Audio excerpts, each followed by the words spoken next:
There's a skill that made samurai unbeatable, and it had nothing to do with their swords. And today, you'll discover the ancient technique that modern neuroscience is only now beginning to understand. Have you ever wondered how a warrior could master technique they'd never physically practiced? How Miyamoto Musashi could visualize an entire duel and win it before even drawing his blade?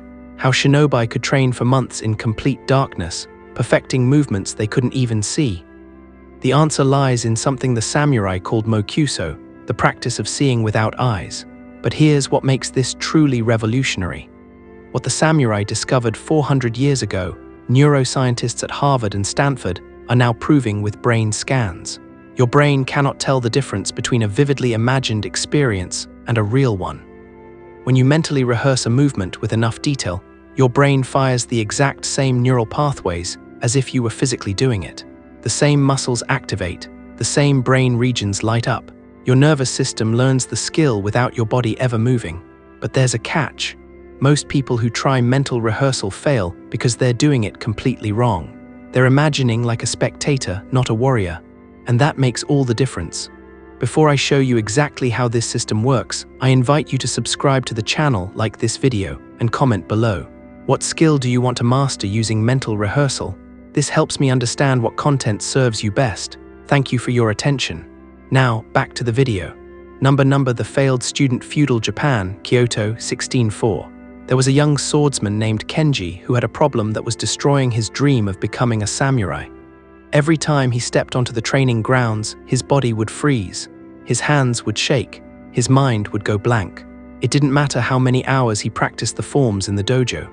The moment real pressure arrived, everything he'd learned vanished like morning mist. His sensei, Master Takeda, watched this pattern repeat itself day after day. Kenji would execute perfect strikes during solo practice, but put him in front of another student for kumite, sparring practice, and he became a different person. Clumsy, hesitant, afraid. The other students whispered that Kenji lacked warrior spirit. They said he didn't have the heart for combat. They said some men were simply born without courage, but Master Takeda saw something different. He saw a student whose body knew the techniques, but whose mind hadn't walked the battlefield. One evening, after everyone else had left the dojo, the master approached Kenji. You practice the movements, but you have never fought them. Your body knows the form, but your spirit has never experienced victory. Tonight that changes, come with me. The master led Kenji to a meditation hall, empty and silent. Sit, he commanded, close your eyes. And for the next hour, Kenji would learn the secret that separated legendary warriors from those who merely knew how to fight. The theater of the mind, Master Takeda began with a question that seemed strange. When you close your eyes and picture your mother's face, can you see it? Kenji nodded. When you imagine the taste of hot rice, can you taste it? Yes, sensei. When you hear thunder in your mind, does your body react? Yes, my heart speeds up. Good, the master said. Then you already possess the weapon. You simply don't know how to wield it. What Takeda taught Kenji that night was Mokuso, but not the simple meditation practice that most students learned.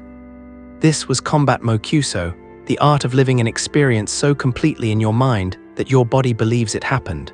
The master explained it this way. Your mind is a theater, and you are both the actor and the audience. Most people sit in the audience and watch themselves perform, like viewing a play from the cheap seats. This does nothing. The power comes when you step onto the stage, when you become the actor who feels every sensation, hears every sound, experiences every moment as if it were real.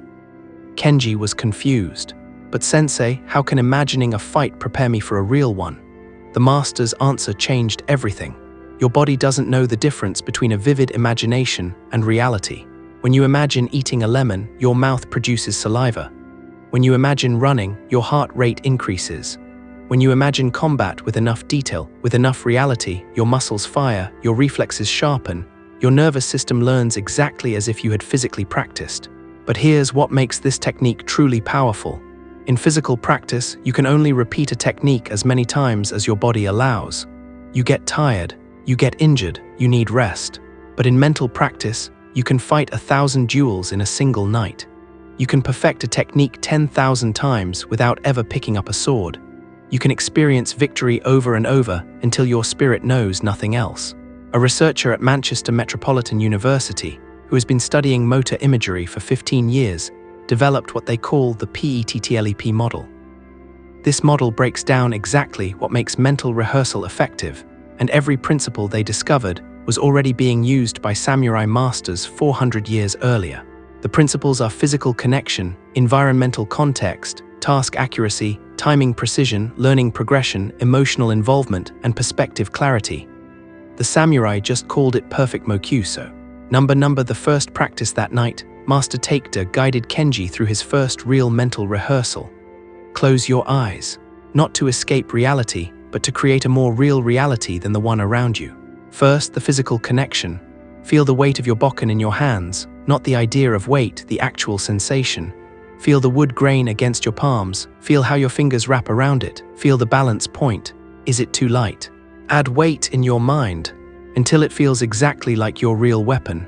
Kenji concentrated. At first, the imagined sword felt like air, insubstantial, but as he focused, detail by detail, something remarkable happened. He could feel it. The weight, the texture, the reality of it. Good, the master said. Now the environmental context. Where are you standing? Don't just see the dojo, be in the dojo. What's the temperature? How does the wooden floor feel under your feet? Can you smell the incense? Can you hear the wind outside? Can you feel the humidity in the air? Kenji built the environment sense by sense. The cool evening air, the slight give of the tatami under his feet, the smell of cedar wood and training sweat, the distant sound of cicadas. It became so vivid that when he opened his eyes later, he was surprised to find himself still in the meditation hall. He had been completely transporting. Now comes the task accuracy, Master Takeda continued. Visualize your opponent, not a faceless figure, a real person. You will fight against Hiroshi, the student who defeated you yesterday. See his stance. See the way he holds his sword high. See the intensity in his eyes. See exactly how he moves. Kenji's heart began to race. Even in his imagination, facing Hiroshi made him nervous. Perfect, the master said, noticing the change. Fear is good, it means your body believes. Now execute your technique. But here's what most people get wrong. They imagine it too fast. They rush through the movement like watching a play at double speed. Timing precision is everything. You must perform the technique at exactly the speed you would in real life. Every micro movement, every shift of weight, every breath. If your strike takes 3 seconds in reality, it must take 3 seconds in your mind. Time it exactly. Kenji visualized himself stepping forward, his weight shifting from his back foot to his front foot. The precise moment his hands began the strike, the acceleration of the blade, the exact point of contact, the follow-through, everything at real speed. It felt slower than he expected. His impatient mind wanted to rush ahead, but the master's voice kept him grounded. Slower, more detail, feel each instant. Number the breakthrough for 2 weeks. Kenji practiced this way every night. 1 hour of mental rehearsal before sleep, and something extraordinary began to happen. His physical practice started changing. The techniques he'd visualized 100 times began flowing from his body automatically. His strikes became more precise, his footwork improved, his timing sharpened. But the real test came during Kumite. Master Takeda paired him with Hiroshi, the same opponent who had dominated him for months. As they faced each other, something different happened in Kenji's mind. There was no panic, no freezing, because in his mental rehearsals he had already fought this duel 100 times. He had already won it 100 times. His body remembered victories that his physical self had never experienced. The match began. Hiroshi attacked with his characteristic high strike, but Kenji's body responded before his conscious mind could interfere. The counter flowed naturally, automatically, as if he'd done it 10,000 times because in his mind he had. The bokken connected. Hiroshi stumbled back, shocked. For the first time ever, Kenji had scored a point. The other students fell silent. This was the same Kenji who froze in combat, the same Kenji who couldn't land a strike. What had changed? Everything and nothing. His body was the same. His physical practice routine hadn't changed. The only difference was that his mind had walked the path before his feet ever did. A Stanford neuroscientist who has been studying motor learning for 18 years explains this phenomenon. When you mentally rehearse a complex motor skill, your brain activates the premotor cortex, the cerebellum, and even the primary motor cortex, the exact same regions involved in physical execution. The neural pathways strengthen with each mental repetition. Your muscles show measurable activation even though you're not moving. You're literally building the skill at the neurological level. But Master Takedo taught something that modern science is only now discovering. Mental rehearsal isn't just about practicing success, it's about practicing failure too. And this is where the learning progression principle becomes crucial. After Kenji had visualized victory 100 times, the master changed the training. Now he said, you will visualize failure, but not random failure, strategic failure, number mastering failure. Kenji was confused. Why would I imagine losing? Because a warrior who has only known victory in his mind will break when he tastes real defeat. You must experience failure in your mental practice so that when it comes in reality, your spirit recognizes it as familiar, not catastrophic. Tomorrow you will face Takeshi and he will defeat you. I am telling you this now so you can prepare. That night, Kenji visualized the match with Takeshi, but the master gave him specific instructions. You will imagine 3 scenarios. First, you attack too eagerly and leave yourself open. Visualize exactly how he counters. Feel the impact of his strike. Experience the sting of defeat, but also observe how you recover. How do you stand back up? How do you bow with honor despite losing? How does your spirit remain unbroken? Second scenario. You execute everything perfectly, but he's simply faster. Your technique is flawless, but he reads your intention and strikes first. Experience this. Learn that perfection doesn't always equal victory. Learn that a better warrior can still defeat you and that this is not shameful, it's information. Third scenario. You freeze again like the old Kenji. Your fear returns. Your body won't obey. But this time in your visualization, you don't collapse, you breathe, you center. You continue despite the fear. You may still lose, but you finish the match with your spirit intact. Kenji spent the entire night visualizing these 3 defeats, and something unexpected happened. Instead of feeling discouraged, he felt powerful because he had already experienced the worst outcomes. He had already survived them in his mind. When tomorrow came, there was nothing his body could face that his spirit hadn't already conquered. The next day, the match with Takeshi played out almost exactly as visualized. Kenji attacked too eagerly. Takeshi countered perfectly. Kenji lost, but here's what shocked everyone. Kenji didn't freeze, he didn't crumble. He bowed with perfect composure, returned to his position, and when the second round began, he fought better. Not because he was suddenly more skilled, but because losing wasn't a surprise. His mind had already processed it. A Yale University behavioral psychologist, who has been studying pre-performance routines for 20 years, found that athletes who mentally rehearse both success and failure show significantly less performance anxiety and faster recovery from setbacks. The brain that has already experienced defeat in imagination treats real defeat as a recognized pattern, not a catastrophic surprise. The emotional regulation system remains stable, allowing the performer to adapt rather than collapse. The 5 senses of mastery. By the 3rd month, Kenji had become one of the dojo's most improved students. But Master Takedo pushed him further. Your visualizations are good, but they're incomplete. You're using only sight and perhaps touch. A true warrior uses all 5 senses in mental practice, and this is where you separate the adequate from the exceptional. That night's lesson focused on the emotional involvement and sensory depth that would take Kenji's practice to the level of complete immersion. Close your eyes, you're about to fight in the courtyard at dawn. First, what do you see? The morning mist, the dew on the grass, the way sunlight filters through it, the shadows it creates, your opponent's silhouette emerging from the fog. Now what do you hear? The birds waking, your own breathing, your opponent's feet on gravel, the rustle of hakama as you both move, the whistle of air when a strike cuts through it.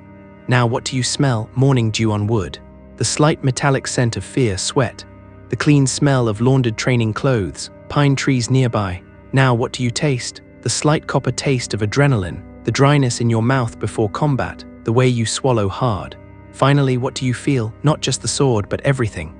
The morning chill on your skin, the way your heart pounds, the tension in your shoulders, the grip of your toes on the ground, the sensation in your gut, half fear, half excitement. When you engage all 5 senses, the master explained, your brain cannot distinguish imagination from reality. The experience becomes complete, and complete experience creates complete learning. Kenji practiced this multi-sensory visualization every night. And then Master Takedo introduced the final element that would make everything integrate: the perspective clarity principle. Most students visualize from one angle, the master said. They see themselves from outside, like watching a play. This is third-person perspective, and it has value for understanding form. But true mastery requires first-person perspective. You must see through your own eyes, from inside your body looking out. Number the integration for the next month, Kenji practiced switching perspectives during visualization. He would watch himself execute a technique from outside, analyzing the form, checking alignment, verifying each movement. Then he would step into his body and live it from first person, feeling every sensation, seeing through his own eyes, experiencing the technique from inside. This combination, Master Taekda explained, is what creates both understanding and embodiment. A professor at the University of Birmingham, who has been researching motor imagery for 12 years, discovered that elite performers naturally alternate between first and third-person perspectives during mental rehearsal. Third person helps them identify technical errors. First person helps them build the feel of correct execution.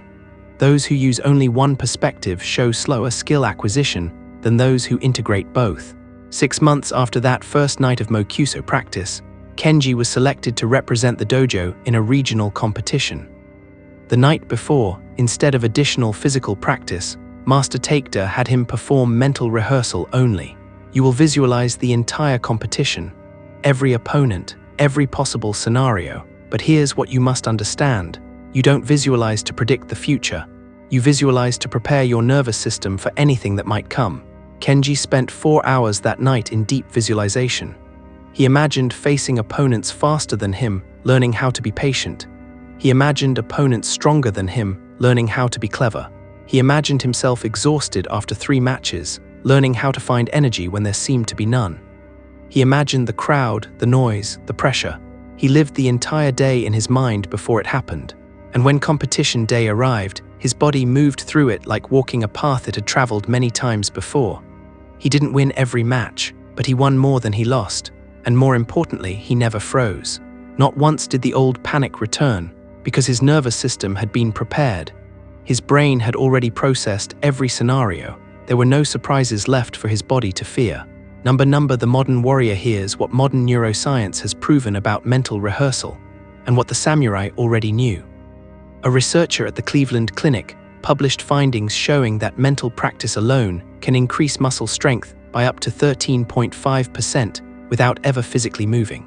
The mechanism involves what they call motor cortex activation, where imagining a movement triggers the same neural firing patterns as executing that movement. Another study at the University of Chicago found that basketball players who practiced free throws mentally, using vivid visualization, improved almost as much as players who practiced physically. The mental practice group improved by 23%, while the physical practice group improved by 24%. Almost identical results with zero physical wear on the body. But here's the crucial part that most people miss when they try to apply mental rehearsal. It only works when the visualization is complete, detailed, and at real speed. A Harvard neuroplasticity researcher explains that vague visualization, the kind where you just briefly imagine doing something, creates almost no neural change. It's like trying to write in sand versus carving in stone. Detailed, sensory-rich, real-time mental rehearsal carves the pattern deep enough to stick.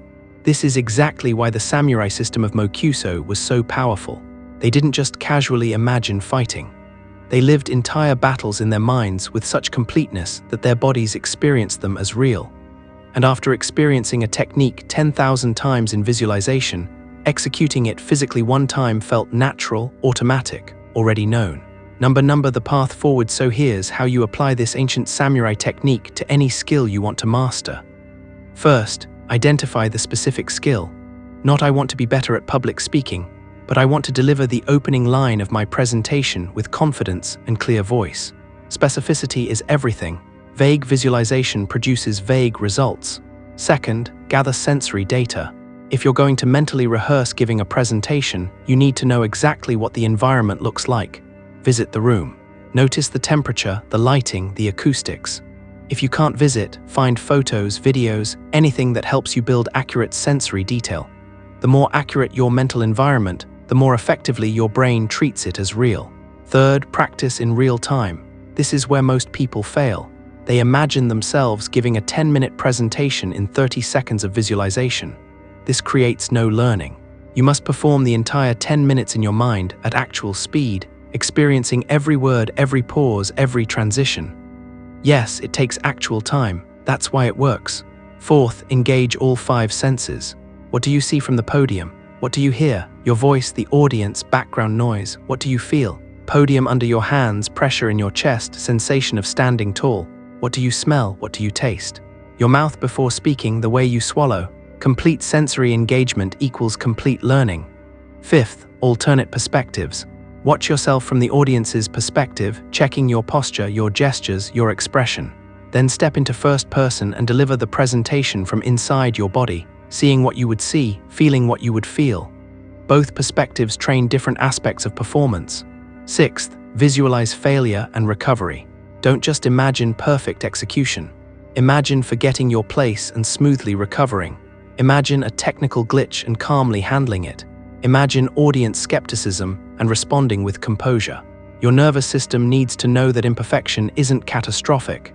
Seventh, and this is critical, practice consistently. The samurai didn't do Mokuso once before battle. They practiced it every single night for years. Neuroplasticity research shows that neural pathway strengthening happens through repetition. One vivid visualization is interesting. 100 detailed visualizations rewire your brain. An MIT neuroscientist who has been studying skill acquisition for 15 years found that when participants combined mental rehearsal with even minimal physical practice, they achieved mastery significantly faster than those using physical practice alone. The mental rehearsal essentially pre-taught the skill at the neurological level, so physical practice became refinement rather than initial learning. Master Takeda once told Kenji something that explained the entire philosophy. The body can only practice what it has time and space to practice, but the mind can practice anywhere, anytime, under any conditions. While your body sleeps, your mind can fight 1,000 battles. While you sit in meditation, your spirit can master 1,000 techniques. The warrior who understands this possesses a weapon no opponent can match, the weapon of infinite practice. 5 years later, Kenji became a sensei himself, and the first thing he taught every new student was Mokuso, not the simple meditation most dojos taught, but combat Mokuso, the complete system of mental rehearsal that had transformed him from a student who froze in combat to a warrior whose spirit had already won before the battle began. Number the choice, you now know the complete system. The ancient samurai technique of Mokuso combined with what modern neuroscience has proven about motor imagery, neuroplasticity, and skill acquisition. You know that your brain cannot distinguish between a vividly imagined experience and a real one. You know that detailed mental practice creates the same neural pathways as physical practice. You know the 7 principles for making mental rehearsal effective. The question isn't whether the system works. Science and 400 years of samurai mastery prove that it does. The question is, will you use it? Will you dedicate time each day to perfect practice in your mind? Will you build the skill of visualization with the same discipline the samurai built the skill of combat? Most people won't. They'll think about doing it. They'll recognize it makes sense. But they won't actually sit down, close their eyes, and perform detailed, real-time, multi-sensory mental rehearsal for 20 minutes every single day. And those people will continue to rely solely on physical practice, limited by their body's endurance, limited by the hours in a day, limited by the opportunities available to them. But you could be different. You could master mental rehearsal. You could practice a presentation 100 times before delivering it once.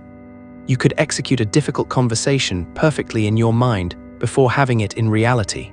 You could rehearse the championship performance, the crucial interview, the complex procedure, the challenging technique, all within the unlimited arena of your mind. The samurai understood something profound. The greatest battles are won before the sword is drawn. The greatest skills are mastered before the body moves. The greatest victories belong to those whose spirits have already walked the path 1,000 times in perfect practice. If you found this video valuable, I invite you to subscribe to the channel, activate the notification bell, and leave a like.